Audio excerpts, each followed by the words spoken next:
7. भरतपूरच्या महाराजांस गादीवरून काढावे, कारण काय तर मशीद पाडली. भरतपूरच्या महाराजांस गादीवरून उतरवण्याचा प्रसंग आला होता. थोडक्यात निभावले. पण ते निभावण्याच्या आधी हसन निजमीस स्वरदेव अल्लाजींची काही पत्रे सापडली.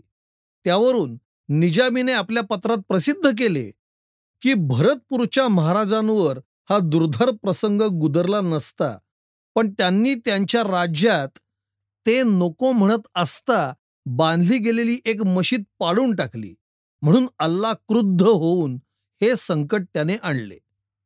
निजमीचे हे म्हणणे खरे आहे. अल्लाह तसेच जागृत दैवत आहे खरे, पण रुद्रजीही आताशी काही निजूनच नसतात. ते थोडेसे जागे झाले आहेत असे दिसते. कारण अल्लाजी पाडलेल्या मशिदीचा सूड घेण्यास उत्तरेस भरतपूरकडे गेले आहेतसे पाहून गुलबर्ग्यास आपल्या मंदिरांची मागे जी निजामाने पायमल्ली केली तिचा सूड उगविण्यास रुद्रजींनी दक्षिणेस हैदराबादेवर स्वारी केली. निजामीची दाढी खेचून त्यासही गादीवरून कोलमडून पडू पाहितो गदगद हलविला आणि हैदराबादेस प्लेगची आग लावून दिली. अल्लाजी देव तर रुद्रजी महादेव. हसन निजमीस एका स्वरदेवाची ही पत्रे उपलब्ध होण्याचे संधीसच इकडे भोळ्या भारतीयांस ना विष्णू पृथ्वीपतीही या वचनाधारे भूदेव वाटलेले इंग्लंडचे विगत महाराज एडवर्ड यांचीही काही पत्रे सर सिडने ली यांना उपलब्ध झाली आहेत. ती वाचून नास्तिकांची देखील ना विष्णू पृथ्वीपतीही या शास्त्रवचनावर आढळ निष्ठा बसल्या वाचून राहणार नाही. त्या पत्रांपैकी एकात कर्मवीर प्रसिद्ध करीतात की लॉर्ड मॉर्लेने मिस्टर सिंह यांना जेव्हा व्हॉइसरॉयच्या कार्यकारी मंडळात नेमण्याची व्यवस्था केली, तेव्हा राजे एडवर्ड यांनी लिहिलेले एक अंतस्थ पत्र आहे. त्यात एडवर्ड 1901 मध्ये लिहितात, तुम्ही म्हणता व्हिक्टोरिया राणीने हिंदी लोकांस हे वचन दिले, पण ह्याविषयी मला वाटते की काळ्या मनुष्यास म्हणजेच नेटिव्ह मनुष्यास व्हिक्टोरिया अशा साम्राज्याच्या अगदी अंतरंग मंडळात नेमण्याच्या आज्ञेवर कधी स्वाक्षरी करतीना. मला तर अशा घातक कागदावर केवळ निरुपायाने सही करावी लागत आहे. गजभक्त म्हणून प्रख्यात असलेल्या भारतीयांस ह्या नेटिव्हांस साम्राज्याचे अंतरंग मंडळात का मज्जाव असावा ह्याविषयीचा अधिक उहापोह दुसऱ्या एका पत्रात राजे एडवर्ड परमकारुणिकपणे करीत असता लिहितात, साम्राज्याच्या अंतरंग मंडळात कोणत्याही काळ्या माणसांस घेणे हे मला फारच धोक्याचे वाटत आहे. कार्यकारी मंडळात अशा कितीतरी गोष्टींची चर्चा करावी लागते की जी नेटिव्हांसमोर करणे अगदी अनिष्ट आहे. बिचारा सायमन, तो तरी अधिक काय म्हणतोय. एडवर्ड राजे पुढे लिहितात, काळा माणूस कितीही चतुर असो, तुमचे कार्यकारी मंडळ त्यास कितीही राजभक्त समजो, तरीही तो कधी आपल्या विरुद्ध जाईल हे कोणास सांगता येणार आहे. तुमच्या गुप्त गोष्टी तो वेळ प्रसंगी चाव्हाट्यावर आणणार नाहीच म्हणून हमी कशी देता येणार. मी निरुपायाने सही केली तरीही माझे हे विरुद्ध मत नोंदवून ठेवू इच्छितो. काळा मनुष्य प्रसंगी घातक आहे हे मत बदलणे शक्य नाही. एडवर्ड महाराजांनी हेही लिहिलेलं आहे की व्हिक्टोरिया ही याचे विरुद्ध जाती, इतकेच नव्हे तर माझा पुत्र म्हणजेच आजचे राजे जॉर्ज हे देखील माझ्याशी सहमत आहेत. बीज तैशी फळे उत्तम वा अमंगळ. काळ्यातील एका चतुर्मनुष्यात सुद्धा तो राजभक्त असला तरी सरकारच्या नेमणुकीनेही नुसत्या व्हॉइसरॉयच्या कार्यकारी मंडळात बसण्या इतका विश्वास देखील त्या लोकांवर ठेवण्यास परमदयाळू महाराजे एडवर्ड सिद्ध नव्हते. इतकेच नव्हे तर ते आणखी एका पत्रात लिहितात, मला हे वाचून आश्चर्य वाटले की भारत मंत्र्यांशी होणारा पत्रव्यवहार काळ्या लोकांस दाखविला जातो. इतकेच नव्हे तर तुमच्या गुप्त कागदपत्रांच्या प्रती नेटिव्हच करीतात.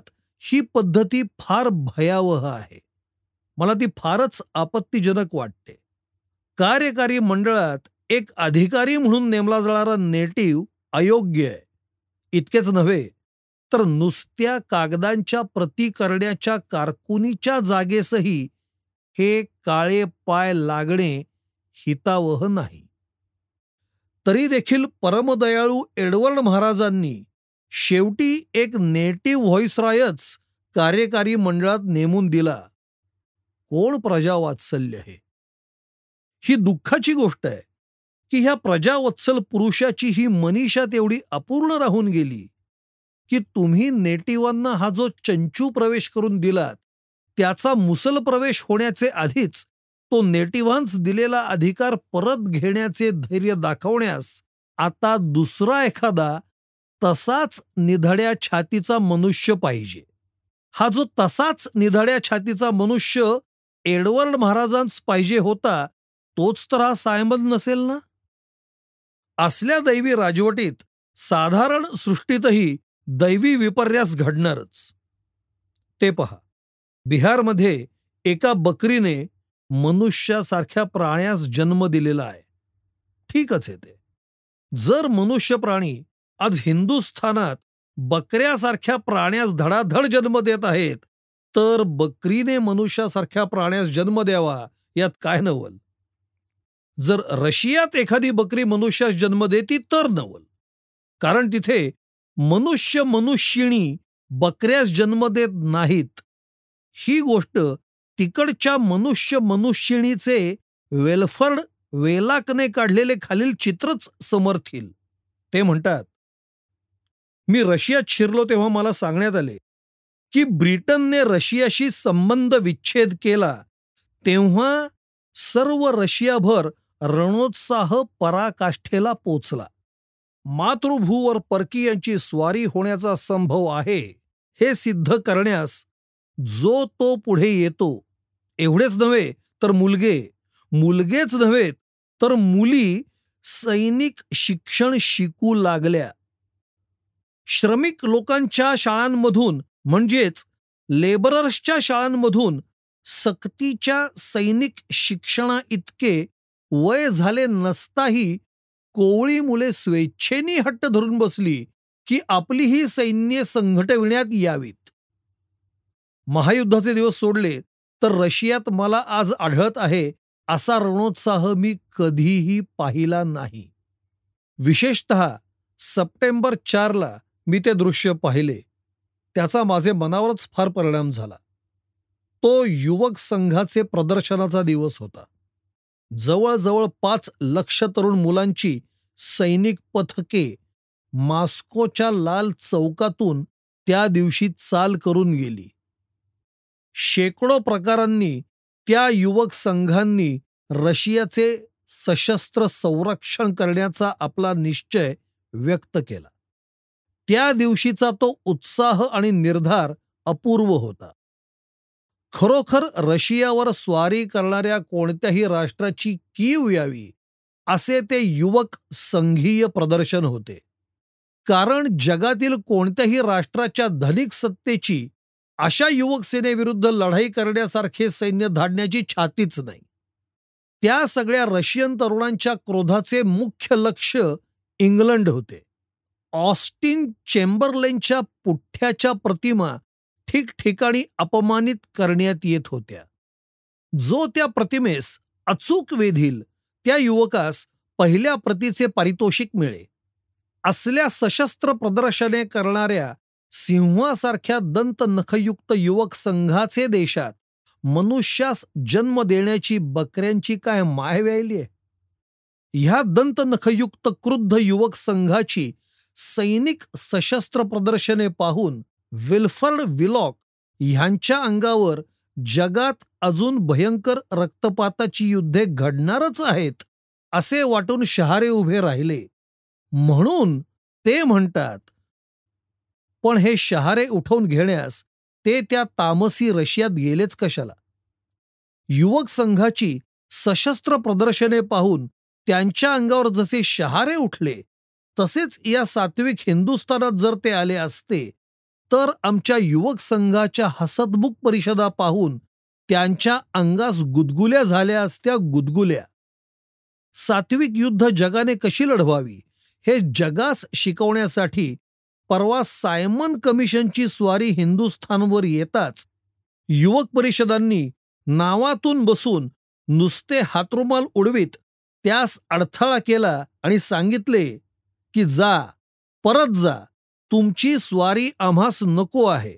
इतकेच नव्हे तर एका तामसी सार्जंटाने त्याच्यावर सोटे चालविले, तरीही आपले सत्व ढळू न देता त्यांनी निधड्या छातीने कोर्टात फिर्याद देखील लाविली.